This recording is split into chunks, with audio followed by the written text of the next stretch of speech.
it Sharif? Yes, it is. Hi, Bree. How are you? Good. How are you doing? Doing well. Thanks for joining me, and apologies for the last minute change up with our schedule today. Yeah, no worries. Awesome. Whereabouts in the country are you? Yeah, I'm based out of Arizona. Okay, nice. So it's let's see, are you Pacific time or Yeah, it's a little weird. So technically, I'm Pacific, and huh? we're Mountain technically, but we never change time. So it's always Okay, yeah, that's always right. same You're time. like the one state that remains consistent. You don't fall back or spring forward. Yep. That's right. Yeah, I like it Sweet. though. Yeah, it's good. I've never been to Arizona, but I'm not too far away in Salt Lake City, Utah. Okay, cool. So that's where I am based. But sweet. And you spoke with Chris, is Yeah, it? yeah, we did. We Okay. spoke yesterday. Great, great. So you got a little taste for our outbound team and what we're looking for, and got to have a conversation with him. I thought for today, we could just keep it pretty conversational and casual. Really, I just want to get to know you. I took a look at your resume and it looks like you have a pretty impressive Thank you. background. So I'm interested just to see, what you've been up to. I think to start off, I'd love to learn, why this role and why instructor. Yeah, 100%. So I'll start with most recently. I've been at Instawork and I've been in the staffing space. And Okay. reason I'm looking, I moved recently from like downtown Phoenix to Mesa, Arizona. And sometimes with traffic, the hybrid commute could be up to an hour, hour and 10 some days. So I Gotcha. am looking to transition one fully remote, and then reason that I'm looking at the role with Instructure is I've had some experience in the ed tech space as well, just between different roles and like on the side. And I've actually used Canvas before. That's what we were using at U of M, and it's a really really good tool for engagement. And I honestly couldn't have imagined like the learning experience without it. So really good solution. I know you guys are one of the leaders in the space, and I've honestly been in sales my entire professional career, and Okay. even before I was legally in sales, I've been in sales around the age of 14, 15, being that my father, he sold real estate, so at that age I'd advertise properties Tag for along with him. And them. Just go yeah, to the showings and yeah, go to some of the showings cool. and like take some of the calls. And he'd give me a couple $100 here and there, and I'm like, wow, I just had a conversation and this is really good money. So that's where the Mhm. interest in sales came from.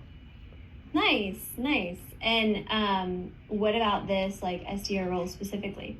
Yeah, I would say specifically about the SDR role, one, talking with Chris, it seems like it's really built out in terms of the systems you have set in place, and it just makes sense to be in a role where there's a lot of growth opportunity and there's really good product market fit. I know he said as well it's kind of focused in the K through 12. So being that I've used it kind of at a higher level, I as well think it would make sense to, bring it to those in high school and in middle school, because it is a really good engaging solution. And uh, yeah, I benefited from it myself. Yeah, that's awesome. And I think a lot of folks come to us from, either having used the tool as a student or a teacher, having some sort of knowledge of it in the education space. Um, Tell me a little bit about your current role and what you're up to right now, like InstaWork. What do you guys do at InstaWork? Yeah, so pretty much it's a like temporary staffing solution. And the cool Okay. thing about InstaWork is we're able to help in any vertical. So we've even sold in education verticals, sold to colleges. We could sell to anything hospitality. So whether it's restaurants, hotels, and as well at warehouses. And it's a very simple solution. We provide the staff. We can onboard them into our platform within 24 hours, depending on the company size and any hoops that need to be jumped through. So I'm doing about 50 dials a day, and the main focus is a lot of personalization, a lot of multi-threading, and a lot of social proof, so that when I do catch these decision makers on the phone, I can pretty straightforward explain, hey, either I sent you an email, not sure if you had a chance to check it out. That being said, we're working with X, Y, and Z around the corner. I know it's summertime. How are you guys handling staffing? Something simple Yeah, like that. go So, straight into the intro. Love yeah. it. Cool. What has been like, are you guys quarterly, monthly? What is We're your monthly structure quota, like? and I've performed, so ramp up period, I performed about 120% to quota. And then I believe wintertime, our quota kind of dipped a little bit, so they lowered what was required. And I was performing about 75% during the winter months, which is like the slowest time of year for us. And then spring and summer, I've been around 150% to quota. So it's been really good, especially using the social proof. And like with the summer months, there is a lot of turnover in some of these warehouses and some of the event setups. So we've got a really good solution this time of year, but it does slow down towards, as it gets colder. Gotcha. Okay. What do you feel like made a big difference when it came to achieving that quota or like exceeding your quota? Definitely working super close to my AE, and I literally will have my account executive will either meet every day or will at least touch base daily and maybe meet every other day, but I'll have them running reports from Salesforce of like their most recent closed one or closed one in specific areas. And for an example, I got a meeting set and qualified demo with Swire Coca-Cola, and what we did is they account executive closed a company called Hibbert, and I went in Zoom Info, pulled up all the similar warehouses like revenue size, employee headcount, and then the social proof of just using it like, hey, we're Cool. speaking with the general manager over at Hibbert. This is what we did for them. Wanted to see how you guys are looking at it. And also the kind of multi-threading where I like to start with maybe a general manager, like a warehouse floor manager, if I'm reaching out on like the light industrial side, and just see, what is it like on the floor? What is the impact on your day to day? And then I'll take that pain and bring it up to whoever that decision maker is, just so it makes it even harder for them to brush it off because, hey, I already spoke to someone who actually would probably be the end user and they're experiencing some problems. Yeah, no, I think that's great. And we've seen a lot of similar success in K-12, looping in not only the director of tech, but the superintendent, the Hmm. director of curriculum, kind of getting all sides of the house bought in early on. Nice. Um, so love that approach. Do you work on a team of people or what does your structure look like currently? Yeah, so we kind of have for our specific, like we have the entire sales team and then we have a specific team in the Phoenix office. And we're right now, every one SDR, we've got like two account executives. So we're kind of in pods. It's me, and then I just set for two different AEs. Okay, and sorry, you mentioned how many SDRs on your team? It's about five of us. Okay, nice. And how would you like if you were, kind of ranking the team, like how would you fall kind of when it comes to that team of Yeah, five? I would say I'd be like the third or second SDR. One of our SDRs on the team recently he got promoted to account executive, so Okay. yeah, that kind of shifted the rankings a little bit, but yeah, it was Yeah. third before, and then now that he's AE, kind of second. What do you feel like